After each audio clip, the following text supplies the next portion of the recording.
Hey guys, welcome back. This is Breach, and this is another episode of 100% Club.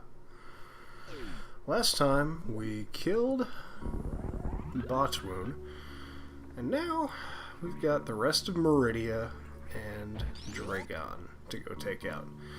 Now there's a power-up up in there, and I honestly don't remember if we get it in this episode or if we get it in a cleanup episode. Because we will have to do some cleanup in Meridia. It's the way the game is. I mean, I'm not on par skill-wise to be able to just get everything the first time through, so cleanup's gonna be a thing. Especially in Meridia. We do technically have everything, we need to be able to roll through and just get everything the first time. But it's not quite as simple as that. Just because of the way things are hidden. They did a really good job of hiding stuff in Meridia. There are parts of it that, as much as we've explored, that we've had access to that we just haven't seen, because I just didn't stumble on them in the last couple episodes. So Meridia is... I called it an underwater hell, and I still stand by that statement. I think that's pretty accurate. It's fairly maze-like. Kind of cryptic. A lot of it that just doesn't make sense.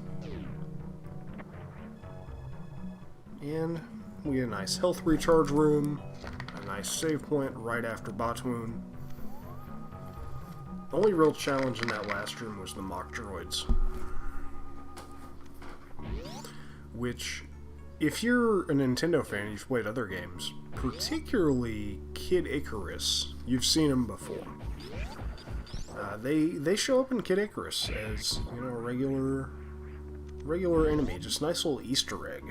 In, I believe, both the original and in Uprising. Possibly even in the Game Boy, the sequel to the original. And something about those spikes looked off. Like, every time we've seen spikes that'll damage you before, they've always been moving. Whereas these spikes are just kind of there.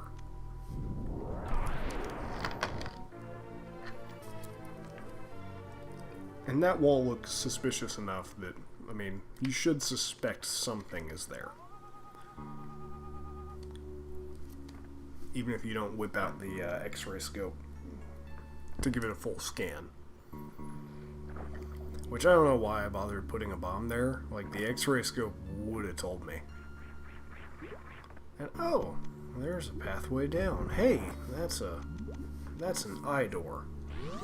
You zap it with a super missile, you don't have to mess around. Now,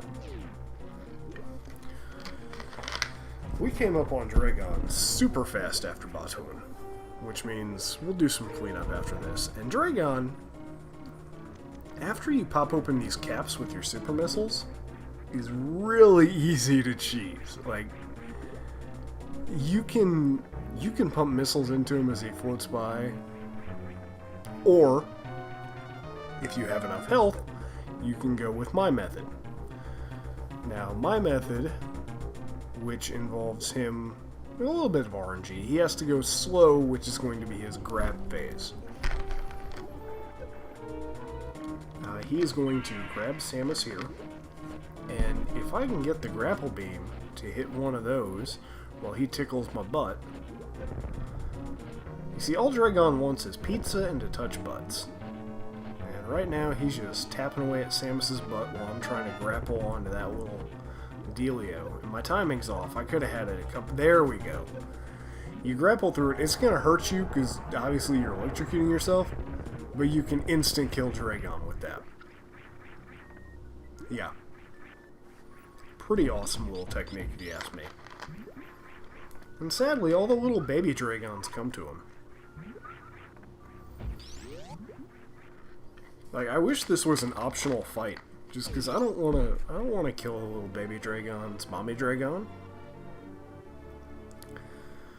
But we now have the space jump, which is a great item.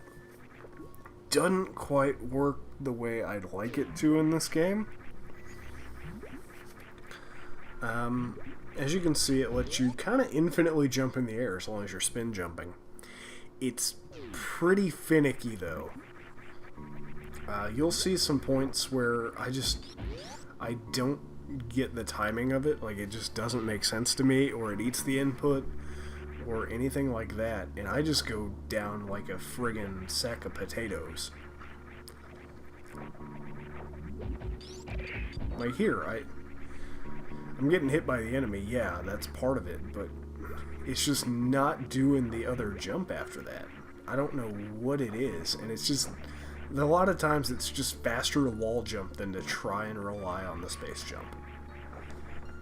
Great idea in concept. I don't think they pulled it off that well, or even if they did pull it off the way it's intended, I don't think that it was communicated to the player well enough how to use it. Like, it's not communicated to the player at all how to use it. You just gotta do. Like, you just get told space jump. Well, that doesn't fucking do anything for me. Space jump. Woo! It's like Space Jam, but with more jump. For all those people that thought Space Jam didn't have enough jump. But you have a little tutorial room on how to use it. You're supposed to try and do like a double jump to get out of Dragon's room, and that's how you'll discover how to use it. And right now, it kind of sucks, not gonna lie. It gets a lot better when paired up with the screw attack. Because right now, we get hit in the air. We just get knocked straight out of it, which is obnoxious as hell. But once we get the space, or the screw attack, we'll be able to actually run into enemies. And see, like I said, there's that door that leads out of Dragon's room. And we just... Here's a bit of fail, because I clearly know where we're at. Like, I should go after the plasma beam now. But I don't think I go after it now. I think we end up backtracking around a bunch for it.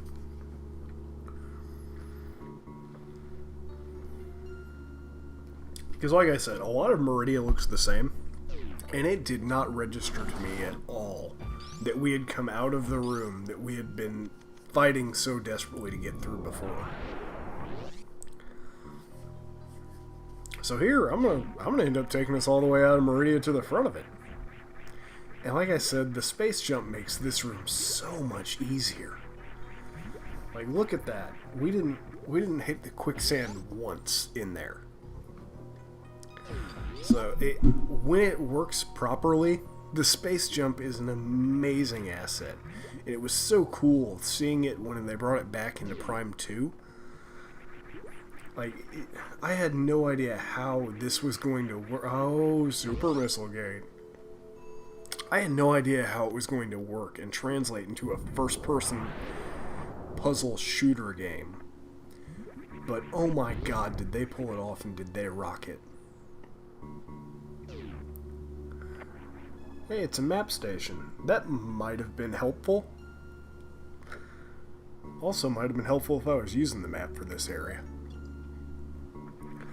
Okay, so we got a couple of rooms that we didn't even go to. That's not good. No, breach. No. There you go. Just start this place over from the beginning. Get trapped in this room again.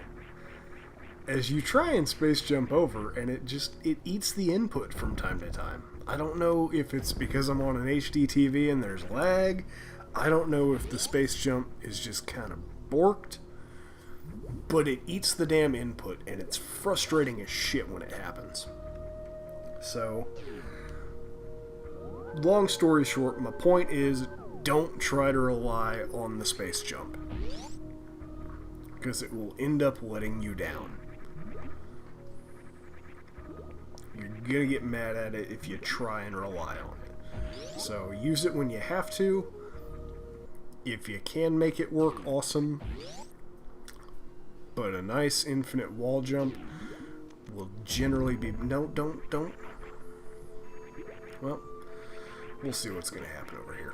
This is kind of the way that we needed to go, but as long as we don't go down there. Because there's a whole lot of blue up there. And there's no way up there from here, which I'm thinking, you know, maybe I got to get into that room from another room. Clearly I didn't see a door or something along the way. It's not here. You gotta go into that room from... It's up and right, I believe. And then you fall down into this room from some quicksand. And here it is registering me like, okay, maybe I didn't do this right. Oh shit, there was a super missile gate. Fuck.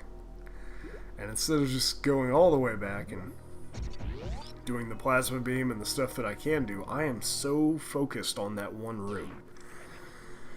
So, I guess, if anything, you guys can kind of see my mental process as I'm backtracking and doing 100% of a game. And that's that, I mean, I'm not the most efficient or the fastest whenever I'm doing cleanup sections. I get in my head, I need to do one area, whether it's the most efficient or not. And hell or high water, I end up doing that area.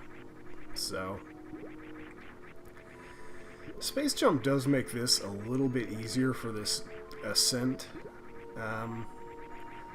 Before we were having to platform from side to side. Like I said, it can be a great asset when it works properly. When it doesn't, it'll piss you off, like it did back there with me. I was just trying to get out of the water. Huh, maybe I can go down into there from here. Oh, there's a door! I can get into the one room to rule them all! Which isn't really that special of a room, to be honest. And in all fairness, it's just a connecting room. And I probably should have gone and gotten the, there is something over there, Breach. You're not looking far enough.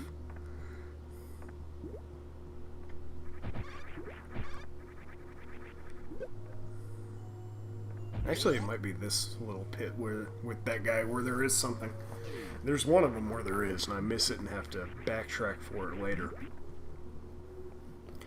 I was in the middle of a nice little tangent, and I completely forgot what I was talking about now. Doesn't matter. What matters is that we're once more into the maze. But we have a general idea of what we're doing, kind of.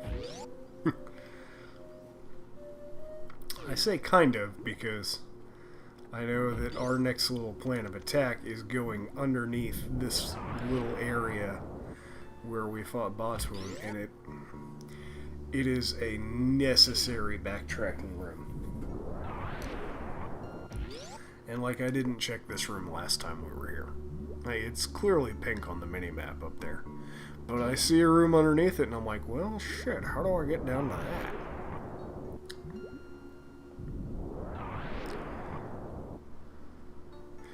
And here, I'm like, I know I gotta get down underneath this somehow. Where is it? It's right there. And I didn't need to waste a power bomb doing it either. Now, you do need to go down both of those little stinking quicksands. I go down this one first.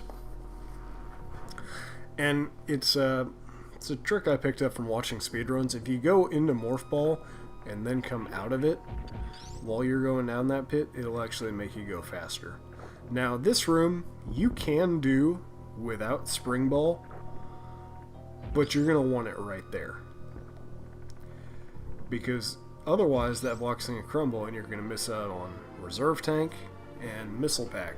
And there's more stuff on the other side of this room. Like, this is a 3-item room, I believe. Either 2 or 3.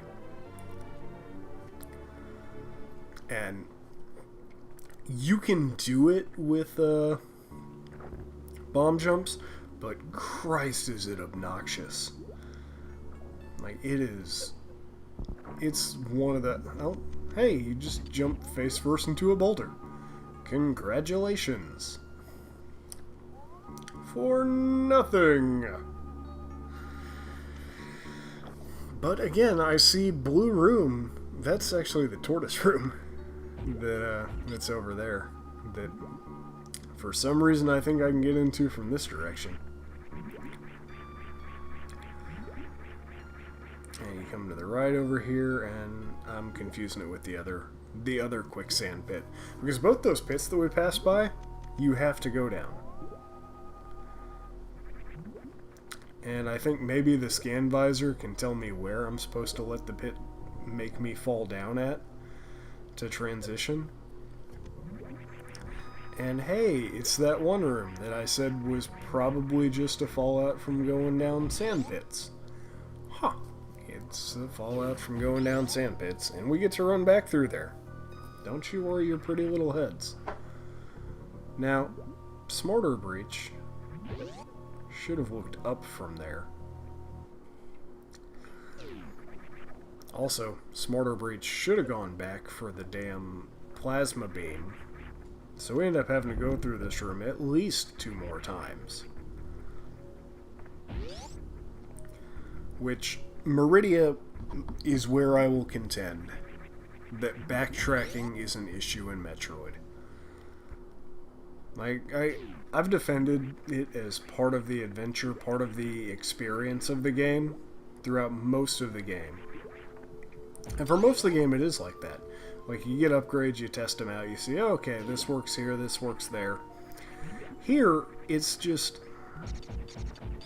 it's a clusterfuck. Which is really the only way to describe it. It is a clusterfuck of shit just kind of thrown together. And maybe you find what you're looking for, maybe you don't. Space Jump also makes this room so much nicer.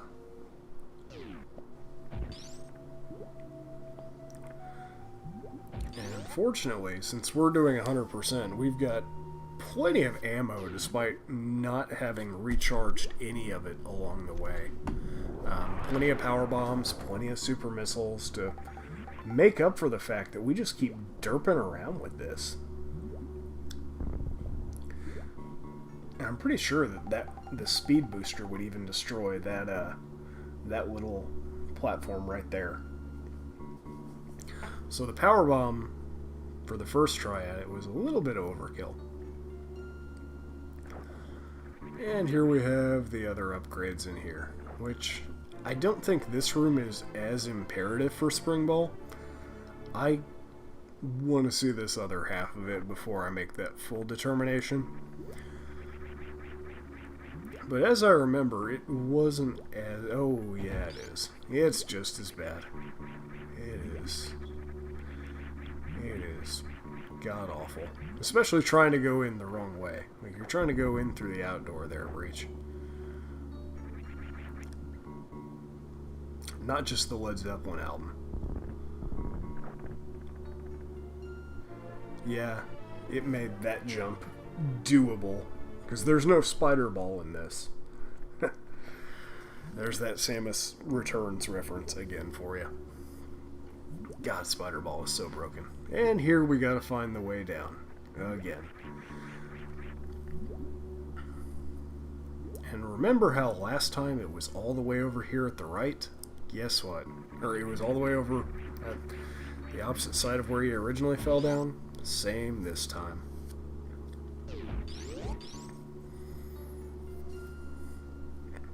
Should have gone up there, Breach.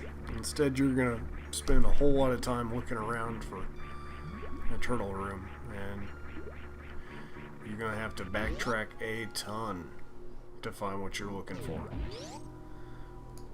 Because we end up rolling back through, like, all of Meridia again, just trying to find this entrance to it. And I don't think we do on this episode. I'm gonna scroll through my screenshots and thumbnails here, just to see.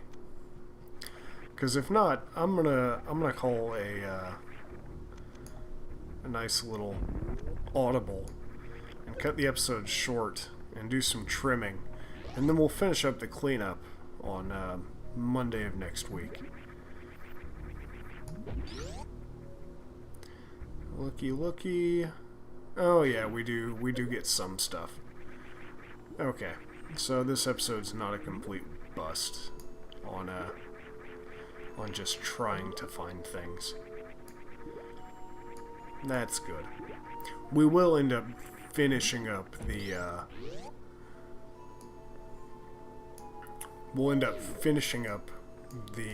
cleanup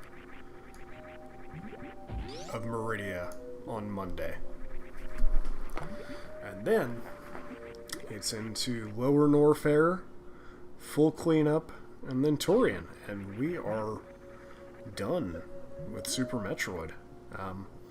Probably gonna have a really long either episode 11 or episode 12, but this will end up being a 12 episode series, which is kind of amazing to me.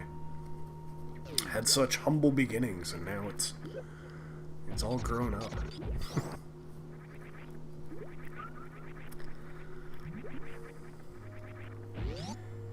I think one of the things I've liked about doing this so far, since, I mean, we're backtracking through Meridia. I've talked enough about Meridia. So this rest of the video is going to be kind of just a dialogue. Partially about the game, partially about the series. Not as much about, oh hey, that room's opened up. You should go over there, Breach. Maybe you'll get what you're looking for. Except you're on the wrong half of Meridia to do it.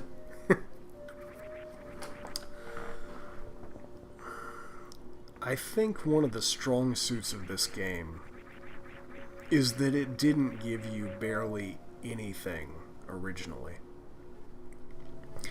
Like, there's hints and everything. Like, they've made the exploration aspect of each subsequent game a little bit easier. But when you go back to Super Metroid, particularly Metroid 1, like, across the entirety of the game, they've simplified the exploration aspect. Metroid 1, you didn't even have a map. If you died, you respawned with 30 energy, no matter how many tanks you had. There were no reserve tanks, and it's honestly an archaic and almost unplayable version of that game, because every corridor looks exactly the same, and if you're not following a map to the T, it's going to be a miserable experience for you. Given the option, always go for Zero Mission over NES Metroid. But they have progressively taken out elements of the exploration since that original game. This game added in a map, which also wasn't in Samus Return, or Return of Samus on the Game Boy.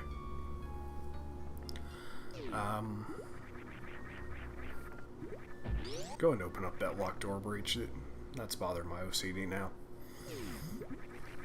Apparently it wasn't bad enough then, so. But Metroid 2 Return of Samus on the Game Boy added in Spider Ball, it added in the Varia suit having a different look rather than just color. Because in the original game, your Varia suit, you can fall down from here and you can go into another room. Breach. Your Varia suit literally just changed Samus's color. There was no such thing as the gravity suit. So you had your Varia suit and your normal suit, and the Varia suit just kind of upgrade you, prevented some damage. I don't think they had heated ribs either. I think those were an invention of Super Metroid to give the suits more utility and use beyond just, oh hey, I got the suit, I take a little less damage now. and it might have offered some lava protection or acid protection. Not on the Game Boy though, because I mean, how would you be able to tell the difference between the stuff that lowers once you've killed enough Metroids and just regular lava / acid? Then in this one they also added the X-ray visor so you can see if things are doable. I mean, you have to be stationary while you do it, can't move around. You have to be standing. Oh, that's a novel idea. Well, there's an energy tank in there that I knew that we needed, and I'm supposed to speed boost through all this shit. Somehow, I have no idea how that worked. But you're supposed to speed boost through all this. And I kind of fucked the dog. See, there's the speed booster. And there's your little path. Then, further in... I guess after this one will be Fusion and Prime. Because Fusion is technically Metroid 4. And Prime is non-canon, according to Sakamoto. See, I can get in there, it's just I'm not good enough to get into a morph ball in time from the air. It's doable. It's kind of like the Alcatraz escape. But Prime added in, like, X-ray scope, my X-ray visor, scan visor, data, and it would give kind of tutorials on what things that you got did. Just because, I mean, they kind of had to. It came out in the time after, well, they had instruction manuals, but games were starting to not have instruction manuals at that point. Or they would be on the disc. You access it from the menu. And so it was very heavily pushed to have instruction manual information in the game. Because developers said, no one looks at the manuals. Eventually they said, it's a cost-cutting measure. We can make them cheaper if we don't have a manual. Now when they do make a manual, it doesn't fit in the fucking box. Thank you, Mighty Number 9.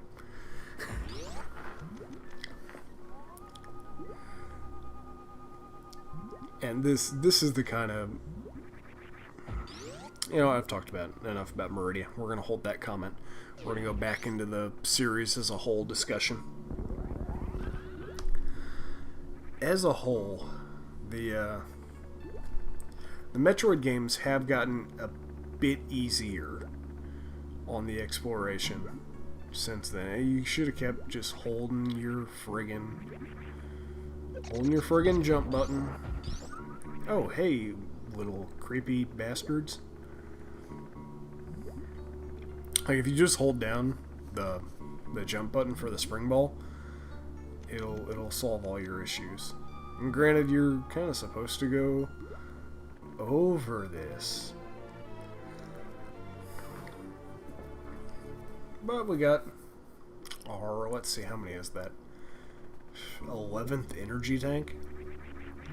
So there's 3 more in the game, and I'm fairly certain at least 2, if not all 3, are in Lower Norfair.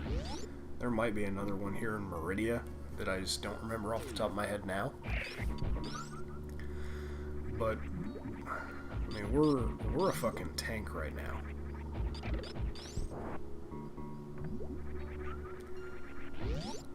I'm not sure what the purpose of this room was, like how you're supposed to get up.